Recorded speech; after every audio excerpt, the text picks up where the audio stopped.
Nigel Marvin, a time-traveling zoologist and a man who has had his fair share of close scrapes with dinosaurs. But the Earth has witnessed more terrible monsters than these. What Nigel is about to learn about prehistory is that no matter how bad things get on land, the one thing you should never, ever do is get in the water.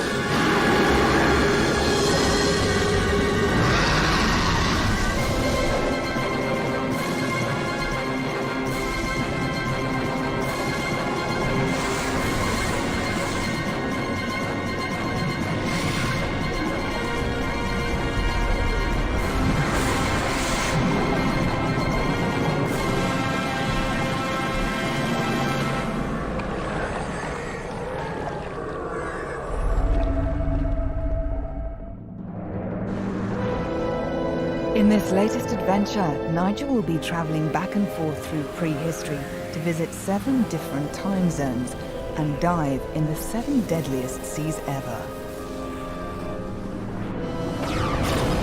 Each sea he visits will be more dangerous than the last, with bigger, nastier predators. Creatures it's hard to believe once lived on this planet. And of course, he's saving the worst till last.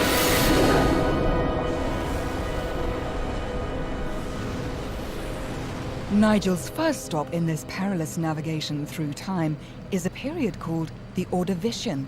To get back there from the 21st century, you have to go unbelievably far back in time. Back before the Ice Age, before the first humans. Before even the dinosaurs. The Ordovician is a mind-boggling 450 million years ago, so far back that plants have yet to evolve. It's a world ruled by creepy crawlies and fantastically unsuited to humankind.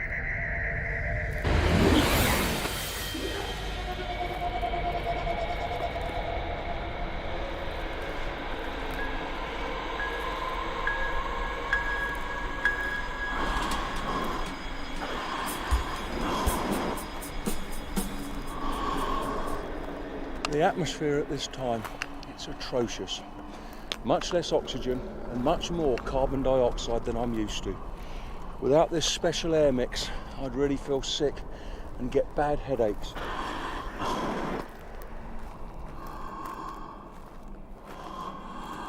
Just look around and you can see why the atmosphere is so different. There's no life at all on the land. There's no insects in the air. There's not even worms in the ground. And most crucially of all, there's no plants. There's not a speck of green. So the carbon dioxide in the atmosphere, it's not being absorbed by them, and they're not boosting the atmosphere with oxygen. But it's a different story out there in the sea.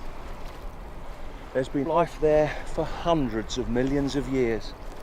And you can take it from me, evolution has produced some real monsters.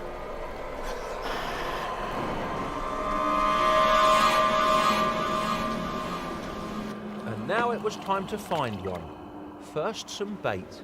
In the Ordovician, that's the easy bit.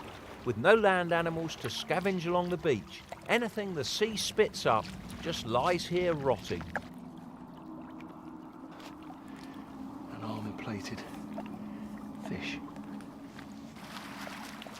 Now into shallow water to flush out one unpleasant little critter that I was going to be seeing a lot of.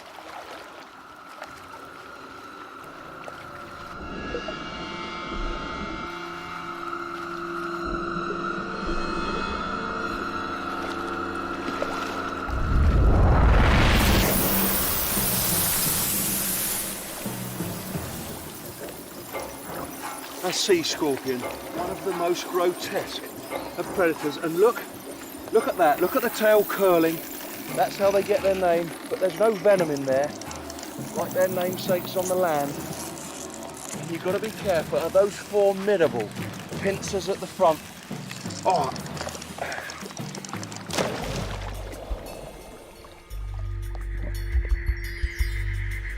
scorpion gave me a graphic demonstration of just how formidable its claws are. It literally shredded the bait at my feet before moving on to bigger prey. Ah!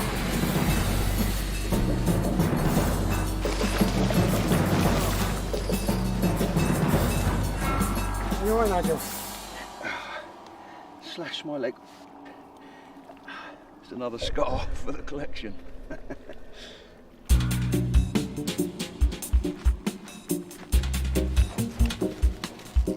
As I found out, those sea scorpions are pretty fearsome. But there's much bigger sea monsters out there. The sea scorpions, they're not the top predators. But to see the real big ones, I need a little more than a fish on a stick. I'm going to try with this. It looks a bit like a giant woodlouse, but of course it's a trilobite. There's no relatives of this alive in the 21st century. There's up to 15,000 species. They range in size from a really tiny one, a millimetre in length, to this big one. This is about as big as they get. And I need one like this because I'm going to use this like a fisherman with a fly, and I'm going to try to attract a much bigger catch. And all I need to do is to insert this camera into the carcass, and if you're squeamish, look away now, because what I've got to do is pop out the eye of this trilobite. There we go. Oh.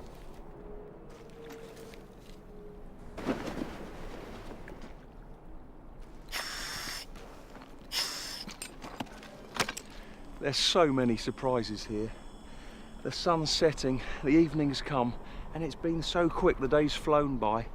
That's because I forgot, in Ordovician times, the Earth's spinning much faster, and that means that it's a 21-hour day, not 24 hours. So a watch like this, it's useless here. And look at that. It's going to be dark very soon, and we can't do anything more today.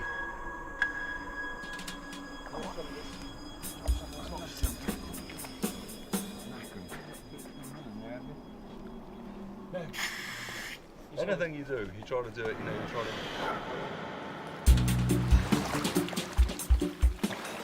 to... Today, I'm hoping to dive with a sea monster. There's a special air mix in here. If I breathe this Ordovician air at pressure under the water, I'd become unconscious. So this is crucial for me. And I also need this. This is a bit before its time. It's a bite-proof shark suit. And of course, sharks haven't evolved yet. But I'm hoping this will give me protection from those vicious sea scorpions.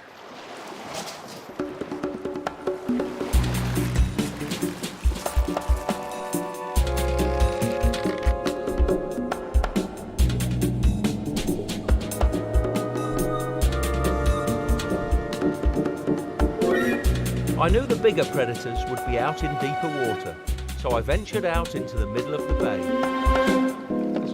Very appetizing, but for the predators around here, this should be a tasty snack. And I'm hoping that camera is going to catch the moment when a monstrous predator tries to snaffle this up.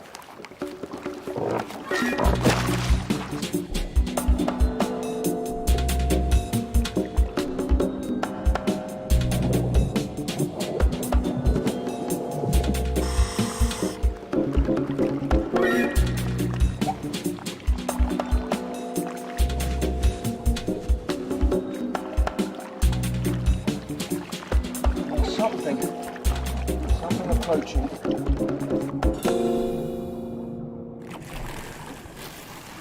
It's a sea scorpion. They obviously like trilobites.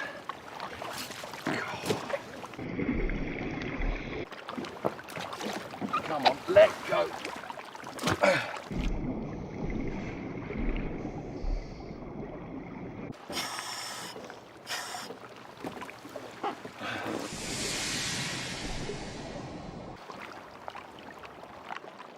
It was late afternoon before I got a decent bite. There's something interesting there, and it is much bigger than a sea scorpion.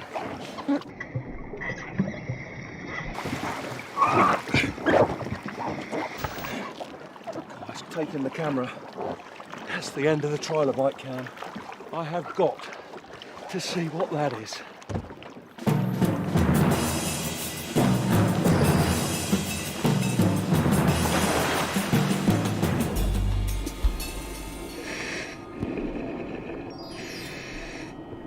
I don't know what's happened here, but if I follow the line, I should be able to find the predator.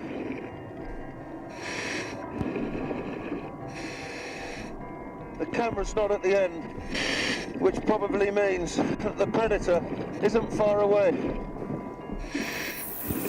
This is intriguing. I don't know what's going on. I don't know why they're all gathering, but first there was one sea scorpion, then there was another, then another, then another. And now they are all around me. There's a whole carpet of them moving along the sea floor. They're whizzing past my head. They're all heading in one direction. And there it is. It's an orthocone.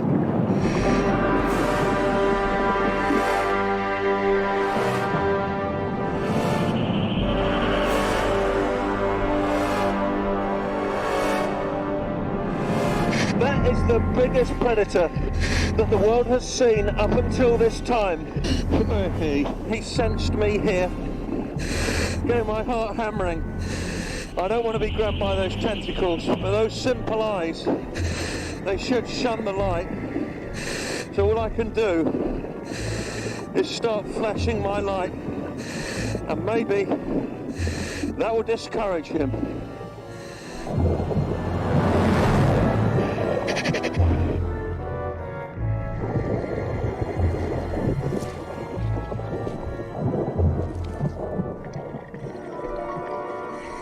And now he's gone. I can't see where he is. There's still the sea scorpions there.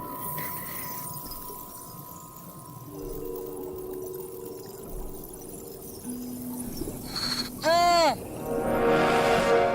There's the orthocone. And it's spotted one of the sea scorpions.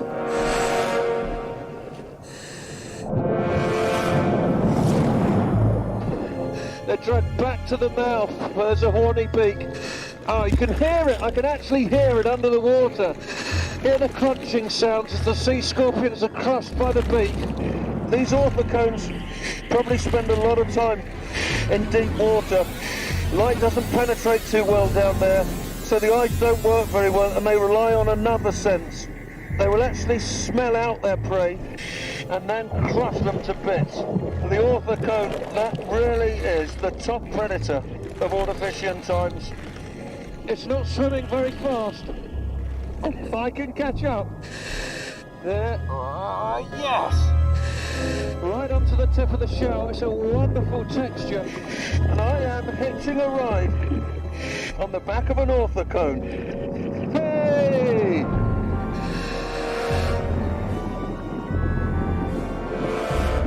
As it got gloomier, I realised the orthocone was dragging me deeper. Time to get off. Thanks, orthocone. Thanks for the ride.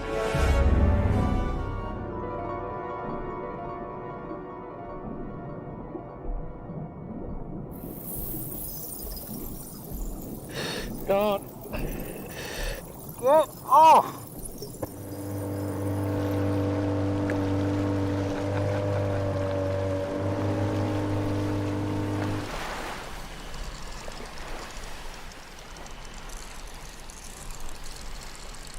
This is what they were doing. I saw them moving in the shallows, moving towards the shore, and this is a mass spawning. It's a full moon at the moment. This is the highest tide, and they're laying their eggs in the sand. The eggs will be protected. Then when the next high tide comes in about a month or so, the young larvae will hatch and be taken back out to sea. And some of these sea scorpions, they're going to stay around here until the eggs hatch. Fossils have been found with baby sea scorpions inside the stomachs of the big ones, and that's what they do. They wait around here and feed on the babies as they hatch on the next high tide.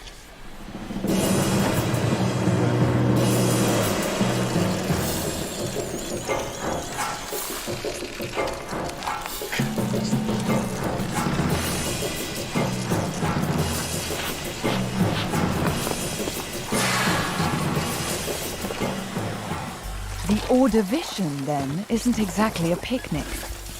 Anywhere the air gives you a headache and you can't go swimming without a chainmail suit probably isn't going to take off as a holiday destination. But prehistory has worse still to offer. The next deadly sea is the Triassic.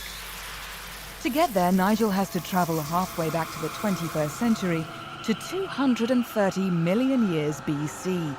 It's a time when reptiles are taking over the oceans and the first dinosaurs are only just appearing.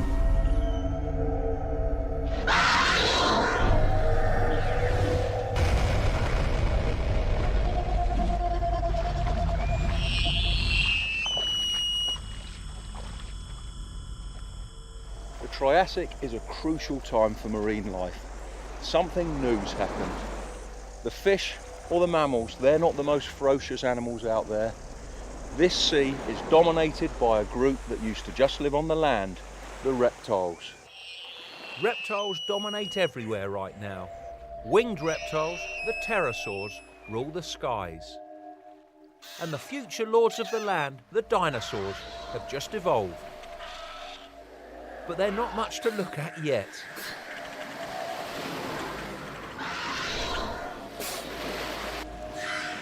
Of course, I was here to explore life in the sea, home to the largest Triassic reptiles of them all. Fortunately, sea reptiles are easy enough to spot because they have to come up for air. My first sighting was a nothosaur. The nothosaurs, they could be a bit nippy, but there's bigger reptiles down there that could easily kill a person. So this is my insurance policy, an electric prod. If they come too close, this should deter them.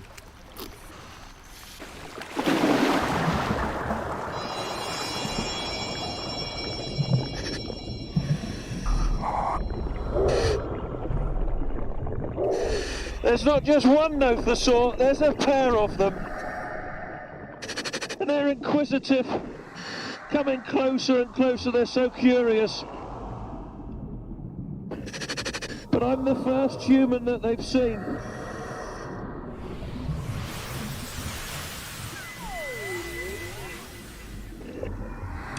You don't know how they're going to react, and I'm glad I've got this electric prod in case they become just too inquisitive. But at the moment they're just curious, circling around me. They've got a mouthful of teeth like razors, they're interlocking. That would seem to me to be the perfect fish trap, and they certainly move fast enough to catch the fish that are around here. Wow! There's one coming close now, and I'm going to try something. Like with alligators, there's only one safe way to hold a nothosaur, and that's round the jaws. Hey! Wow! A prehistoric ride with a nothosaur. They can close those jaws with tremendous force, but the muscles that open them, they are really weak. But nothosaurs, like all sea reptiles, they've got to go up to the surface to breathe. I can't hold him for too long. I'm going to let him go now. Go on, boy, off you go.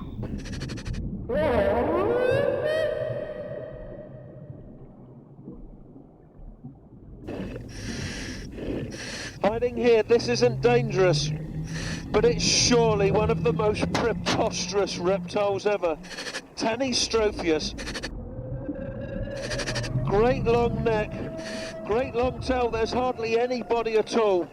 That long neck is perfect for an ambush predator. And what it probably does is sweep that neck through the water, sweep it through a shoal of fish.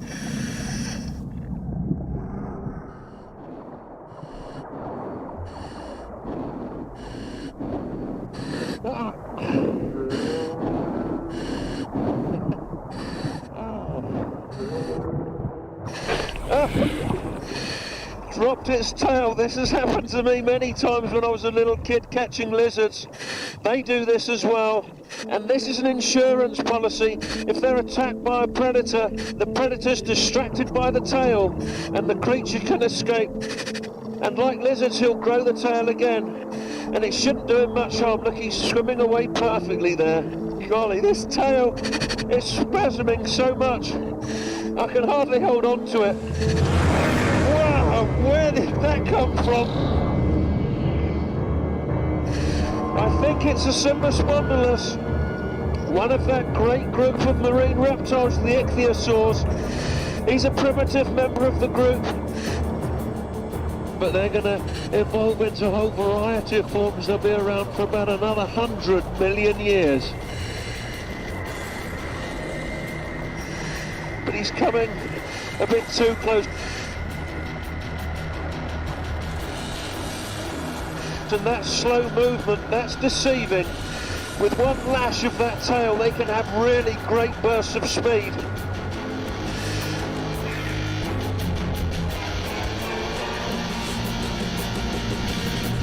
God, my heart's hammering. That lunge at me, that was a warning shot. That's really up the ante on this dive. I need the electric prod now. And he's coming again. He's coming in again. And I'm going to use it.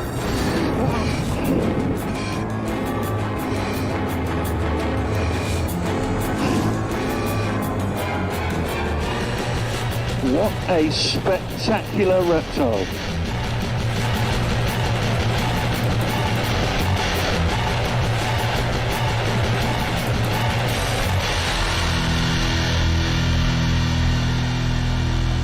Two seas down, 5 to go. The next encounter takes Nigel back deeper into the past to meet the armored fish of the Devonian. Predators that are quite literally as hard as nails.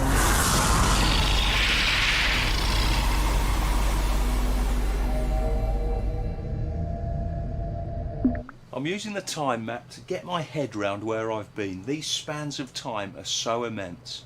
My first adventure, I went all the way back in time 450 million years ago to ride an orthocone and tussle with those sea scorpions. My second dive, that was 230 million years before the present day. That was with those bizarre sea reptiles. We're now here 360 million years ago. Welcome to the age of giant armoured fish.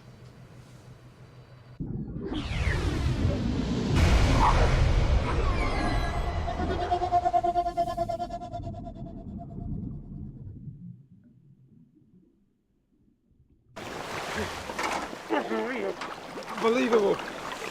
How was the dive, Mike? Oh, outstanding. Have you got one? Did you see one? I saw it. It came so close. I'll get this in the machine. Okay. Cameraman Mike, he did a reconnaissance dive just to see what was around, and from what he's saying, we've actually struck gold on the first dive. Exactly what we came here for. Oh, Look at this. that's it. Can't be anything else. A Dunkleosteus. Well done, Mike. I How's it mean, looking? what was it like? That's like a real Leviathan there. My heart was in my mouth. It just took my breath away. And that thing is over 30 feet long. Must weigh 4 or 5 tons. That's as much as 2 or 3 elephants. Let's pause it, have a look at this. What a fearsome head. And this shows the classic features of Dunkleosteus. Armour plating on the front of the body, that can be up to 2 inches thick. And look at that mouth. Those aren't teeth, those are extensions of the jawbones. They're for shearing through the prey, and this thing has to punch through other armoured fish. And those jaws are backed up by powerful muscles at the back of the neck there. Look at that. And this is exciting. If this stays around, it's going to be my turn next, and we're going to find out how powerful those jaws actually are. Our plan was to hand feed a Dunkleosteus, and my job was to get the bait.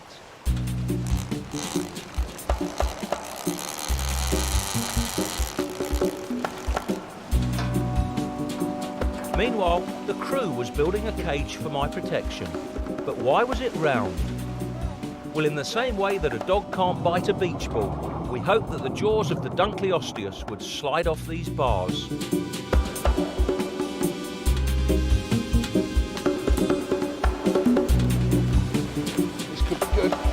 a big tug. Fortunately for me, there's plenty of life in the sea in the Devonian. Unlike on land, where as yet there are no creatures bigger than a centipede. This is a placoderm. It's a Greek word, it means armour plating, and you can see why. This is in the same family as Dunkleosteus, and for a naturalist this is a privilege indeed. These fish were only around for 50 million years, then they became extinct. There's nothing like this around in the 21st century. I've got to bet on with the crew that the Dunkleosteus will slice through the bait if it's actually wrapped in chainmail.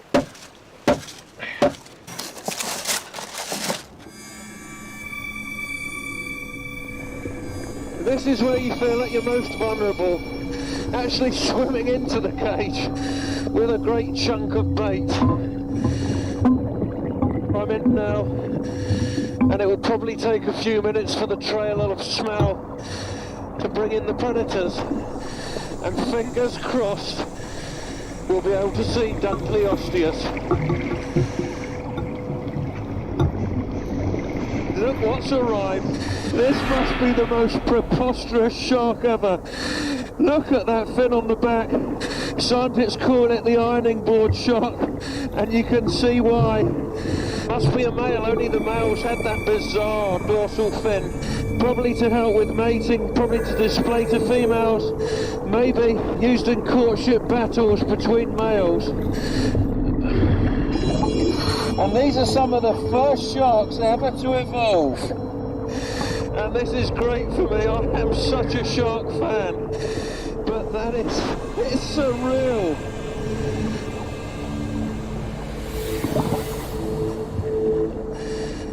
He's been spooked by something. It's a Dunkleosteus. It must have smelt the bait. This is what we came for. And it's coming straight towards us. See that really thick protective armour on the head there? Over 2 inches thick. Only the first third of the body's covered with that. Look at that. These fish, they've got these massive jaws with big sharp shears sticking out, and what they do is they slice them together just like scissors working. The very action of slicing them together keeps them sharp, and with that they can cut through anything. Let's see if I can win my bet.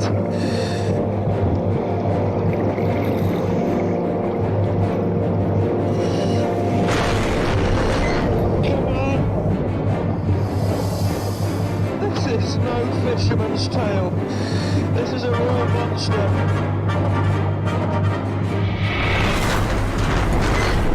This is getting a little scary now. Okay. This is getting serious. They really run at the coast then. The birds over here, they've been dented. He's coming in again. He's fast this time.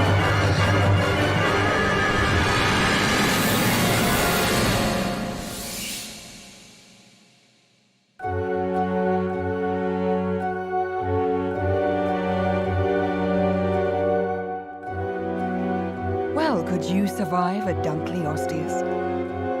Log on to bbc.co.uk/science and take part in your own adventure through the 7 deadly seas.